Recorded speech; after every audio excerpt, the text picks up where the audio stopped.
Lahat ng viewers ng Rochelle Antig vlog, please do subscribe and thank you for all your support. Toits, no? Ingat. Natin ang tambalan, Yorme Isko Moreno de Magoso and Vice Mayor Chi At. Ay, balik na po tayo sa ating mga buwan. Muli po, Yorme Isko Moreno de Magoso and Vice Mayor Chi At. Distrito 6, Yorme Isko Moreno de Magoso and Vice Mayor Chi Atienza. Balik na po tayo sa ating mga buwan para sa pagpapatuloy po ng ating programa.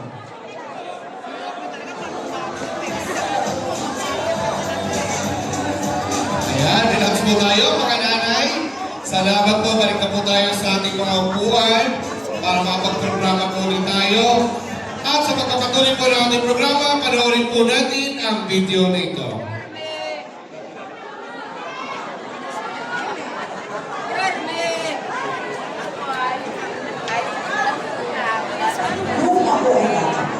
Dinala po ako ng aking mga sila sa malaki sa kabayan.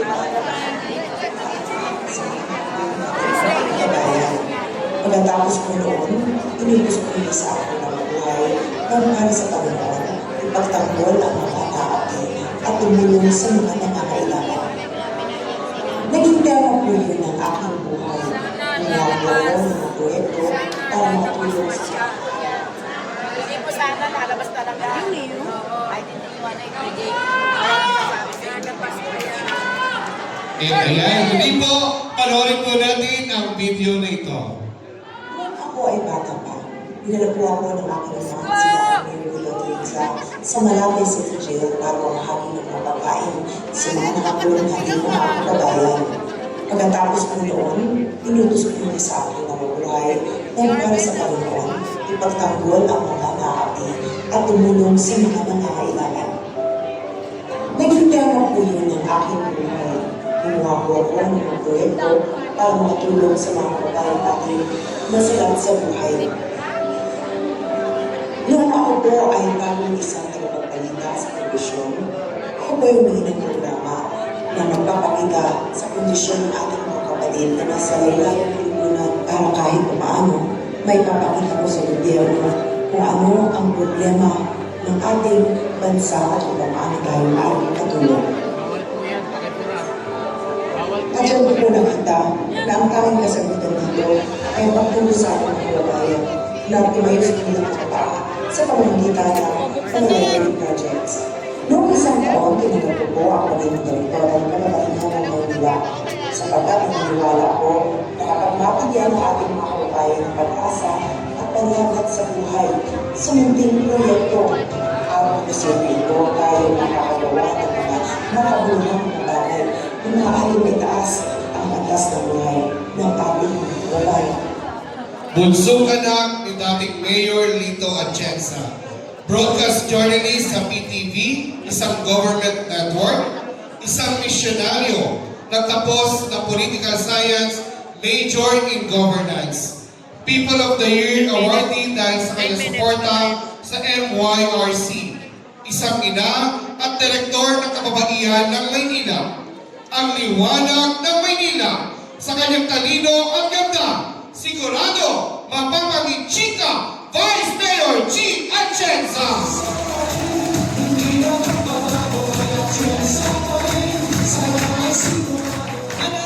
Magandang hapon po sa inyong lahat. Kamusta po kayo? Masaya po kami na makita at makasama kayo ngayong hapon. Ako po si Chi Atienza, ang bunsong anak ng dating Mayor Lito Atienza. Ako rin po ang direktora ng Kababaihan ng Maynila, isang organisasyon na binuo ng aking mga magulang 40 years ago.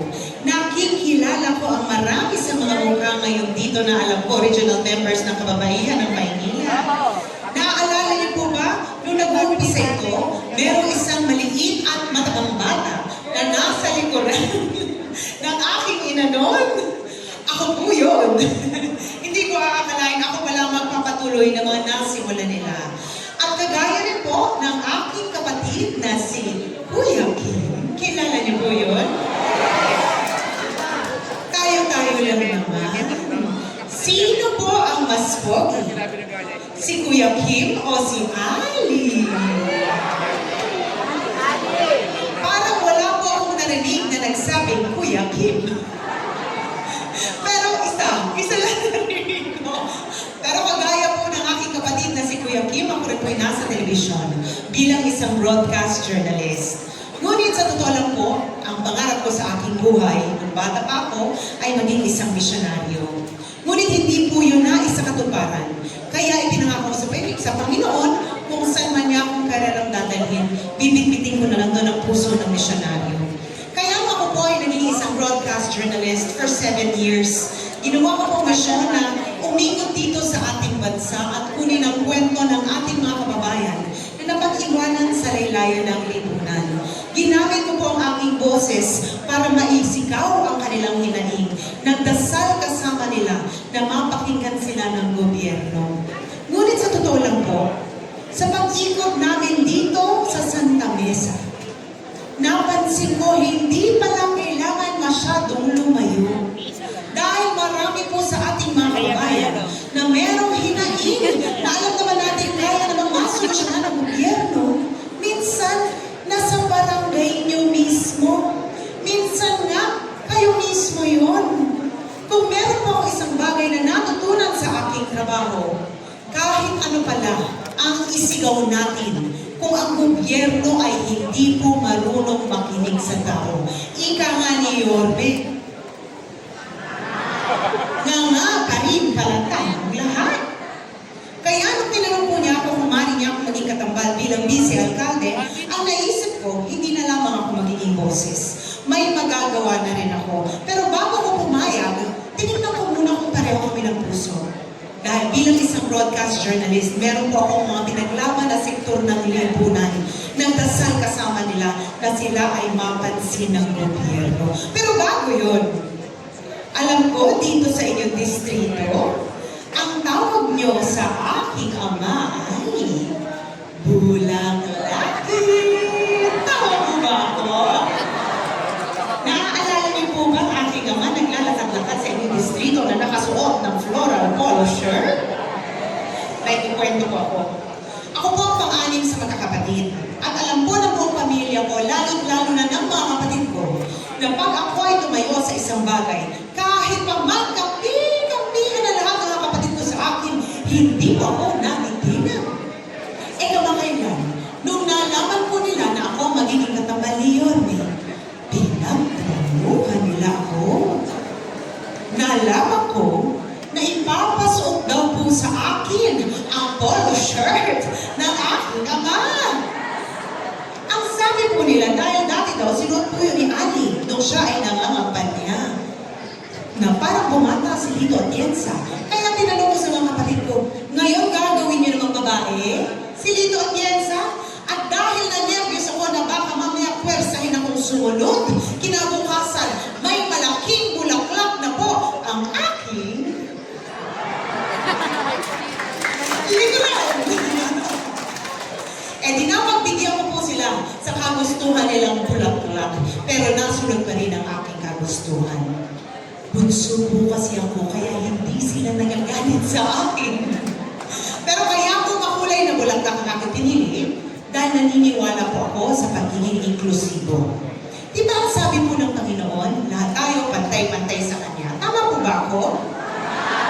Ngunit kung meron isang realidad na nakita ko sa aking trabaho, marami pa rin pong sektor ng lipunan ang napag-iiwanan. At dahil doon, sila po'y aking pinaglaban na marinig ang kanilang hinaing.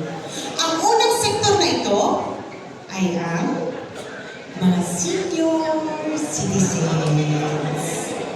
Taas po ang kamay ng senior citizens dito. Akala ko naman kanina, pag dungaw namin ni Yorme, puro teenagers lamang kayo.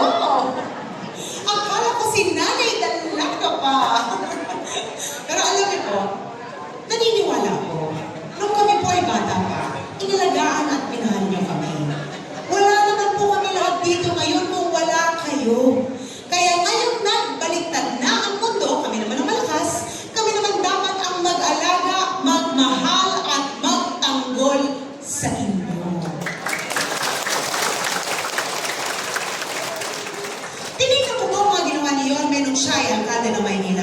tinignan ko kung minahal niya kayo. Ngunit ang napansin ko, mahal na mahal niyo si Yorme. Tama po ba ako? Ngayon lang po ako nakita ng isang senior citizen na naka-wheelchair ng 10 taon na hindi naglalakad. Nung makita kami ni Yorme, biglang tumayo at tumalon at sumigaw na, bumalik ka na. Sabi ko sa kanya, marunong ka pala gumawa ng himala. At nalaman ko rin po, kayo pala mismo ang nagtatanggol kay Yorme tuwing merong paratang na tinatapon sa kanya mula sa kabilang kampo. Kaya tinanong ko siya, sabi ko, bakit ka ba mahal na mga lolo, lola, nanay at tatay? Ang sagot po niya sa akin, dahil nung siya daw ay alkalde ng Maynila, alagang parlor daw po kayo sa kanya. Naaalala niyo po ba yung alkalde ng Maynila, si Yorme, may kumakatok na gatas na insure sa inyong mga bahay? Ngunit nalaman po namin na ang gatas na insure na palitan daw po ng stick-on. Naaalala niyo po ba, noong panahon na alkalde ng Maynila, si Yorme, tuwing kaarawan ninyo, may natatanggap kayo ng malaking cake? Nalaman po namin na ang malaking cake napalitan daw ng cupcake. Ang sabi ng taga-Tondo, dahil yung nakuha daw niya ay mukhang sunog, naging biskotso. Naaalala po ba ng alkalde na Maynila, si Yorme, may kumakatok na black rice sa inyong mga bahay? Sabi ko, sosyal pala ang mga lolo at lola sa Maynila ng panahon ni Yorme. Naaalala niyo rin po ba ang unang pagbibigay ng 500 pensyon sa inyo? Lahat po yun nag-umpisa nung si Yorme ang alkalde ng Maynila. At dahil doon, sabi ko sa kanya, ngayon naiintindihan ko na kung bakit mahal na mahal ka ng mga lolo at lola. At dahil doon, sabi ko, tamang-tama, dahil pareho tayo ng first love. Ang aming mga mahal na lolo at lola. Ang pangalawang sektor na aking tinayuan, hindi ko po alam kung alam ninyo, ngunit meron po kaming tinayo na bahay ampunan. Ang tawag po dito ay Home for the Angels. 29 years na po kami kumukuha ng mga sanggol na tinatapon sa kung saan-saan. Inaalagaan po namin hanggang meron ang kukuha sa kanilang pamilya na mag-aalaga at magmamahal sa kanila. At dahil din meron pong 2 sanggol na parehong may kapansanan, wala pong may gustong kumuha. At dahil walang may gustong kumuha sa kanila, ngayon po, sila ay aking mga kapatid na. Kinuha po namin sila. Ngayon nakita ko, ang hirap pala mabuhay sa mundo ng may kapansanan. Lalo't lalo na kung kayo ay senior citizen. Dapat mas alagaan kayo at mabigyan ng atensyon ang mga pangangailangan nyo. Tinignan ko ang ginawa ni Yorme nung siya ay alkalde ng Maynila at nakita ko, dahil pala sa Job Inclusivity Act ni Yorme, maaari pong magtrabaho ang mga senior citizens at ang ating mga kababayan na may kapansanan dito sa Maynila. Ang akin lang naman, hindi naman porket kayo ay senior citizen o PWD, hindi nyo na kailangan magpatina ng buhok. Ang sabi ng isang lolo, hindi daw niya kailangan yon. Ang kailangan daw niya ay peluka. Pero seryoso, hindi naman porket kayo ay senior citizen o may kapansanan, hindi nyo na kailangan ng suporta pagdating sa oportunidad. Dahil isang realidad hanggang sa ngayon, lahat tayo nakikipagsapalaran pa rin. At nung nakita ko na yun ang suportang binigay ni Yorme, ang sabi ko, tamang-tama, pareho na naman tayo ng prioridad. Ang pangatlong sektor na aking tinayuan, kung si Yorme po ay batang Tondo, si Chi Atienza po ay batang bukid. Pero hindi po ako lumaki sa farm. Ako po ay lumaki sa St. Andrews Field. Alam niyo po kung saan yun? San Andres Bukid, Manila! Dahil marami po sa aming kabarangay doon mula po sa Muslim community, tinato ko po sila bilang mga kaibigan at kapatid at pamilya. Pinaglaban ko rin po ang kanila kanilang hinaing. Tinignan ko ang ginawa ni Yorme para sa mga Muslim community dito sa ating lungsod. At alam niyo po ba, for 500 years, siya lang ang nakapagpagawa ng Islamic cemetery para sa mga Muslim dito sa Maynila. Nung nalaman ko na sinuportahan niya ang mga sektor ng aking dinayaan, tinignan ko kung pati yung pang-apat, pinaglaban din niya. Pero bago yun, mas gusto ko po nandito sa baba. Ayoko po sa entablado. Ay, nanay! Okay lang po nandito ako? Nakikita niyo po ako? Yung pang-apat na sektor po na aking tinayuan, nung ako po'y nag-aaral ng kolehiyo 25 years ago, pero bago ko ipagpatuloy ang aking kwento, gusto ko lang talagang sabihin, 25 years ago po ako nag-kolehiyo. Dahil ang akala po ng iba, bata pa po ako. Matanda na po si Chia Atienza.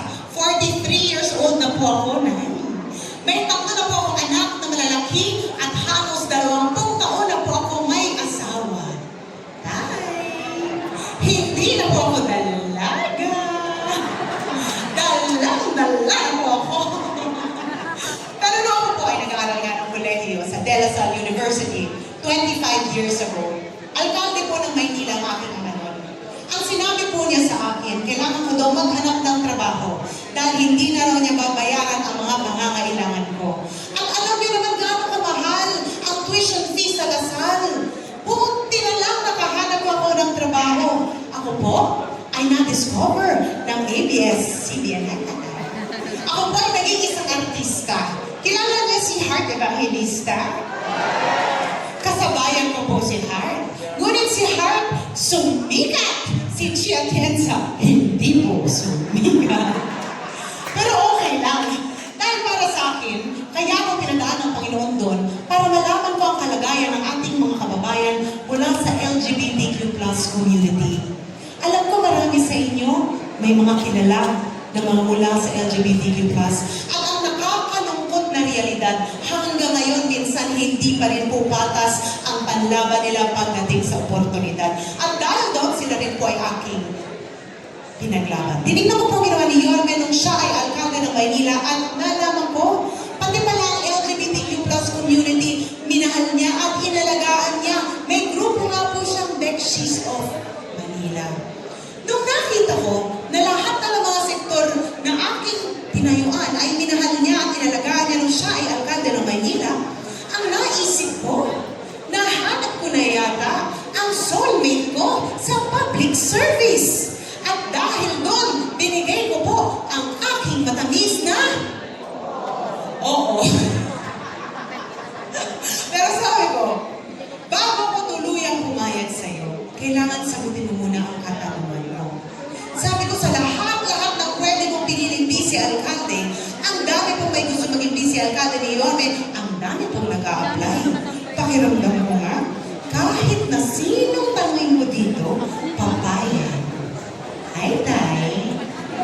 Pag po ba tinanong kayo ni Yorme kung pwede kayo maging vice-alkalde, papayag po ba kayo? Yeah! Hindi na huminga si tatay. Yes! Ako tinanong ko muna. Sabi ko, bakit ba ako ang pinili mo? Ang sagot po niya sa akin, dahil unang-unang kilala kita, bata ka pa lang. Nakapagtapos ka ng political science, major in governance. Panahon ng iyong ama ay alkalde ng Maynila. Maaari ka naman pumasok sa mundo ng politika, ngunit ginamit mo ang pagiging bunsong anak ng alkalde noon para maging isang misyonaryo. Nung ikaw ay bata pa, pinaglaban mo na marinig ang boses ng mga kabataan. Nung ikaw ay naging ina, pinaglaban mo na marinig ang boses ng mga ina. At nung ikaw ay naging isang broadcast journalist, ginamit mo ang boses mo para marinig ang hinaing ng ating kababayan na napag-iwanan sa laylayan ng lipunan. At sabi niya, yan ang rason kung bakit ikaw ang pinili ko. Dahil ang gusto kong kasama ay isang tao na marunong makinig at may puso para sa mga Manilena.